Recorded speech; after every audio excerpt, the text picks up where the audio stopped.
That's my really super simple chocolate tray bake.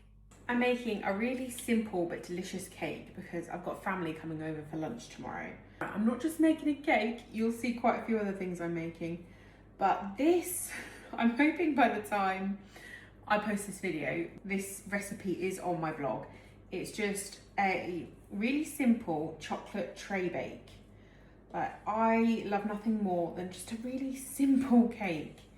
Yes, you've got to wait for it to cool before you do the frosting, buttercream, but there's no layering involved, there's nothing too fancy, there's no piping of icing.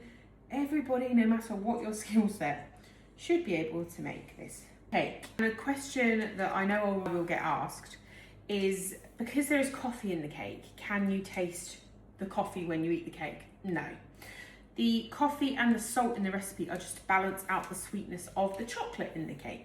You won't taste the coffee or the salt, it will just make it even tastier. It is so simple, very tasty. And it's quite a nice cake because it's quite a thin cake. It doesn't take hours to cook. I love a loaf cake, but they take a little bit longer to cook. And I am absolutely not one of those people that licks the bowl. It's wasted on me. That's just going straight in the sink to be washed up. The cake is baked and fully cooled. It is a thin cake, but I'm not going to judge you with however big you slice your cake.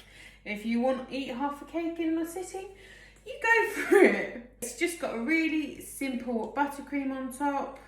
Now, I'm not a big lover of buttercream. I know, scandalous. But I do like a good chocolate buttercream. And that's what I think this is, obviously. It's really, really chocolatey. And usually I would get a palette knife out, but we can just wing it with this spatula.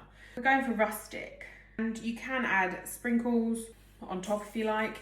I sound like a complete spoilsport. I don't really like sprinkles. I don't like the sugary crunch of them. So I'm gonna leave this completely plain because I'm boring.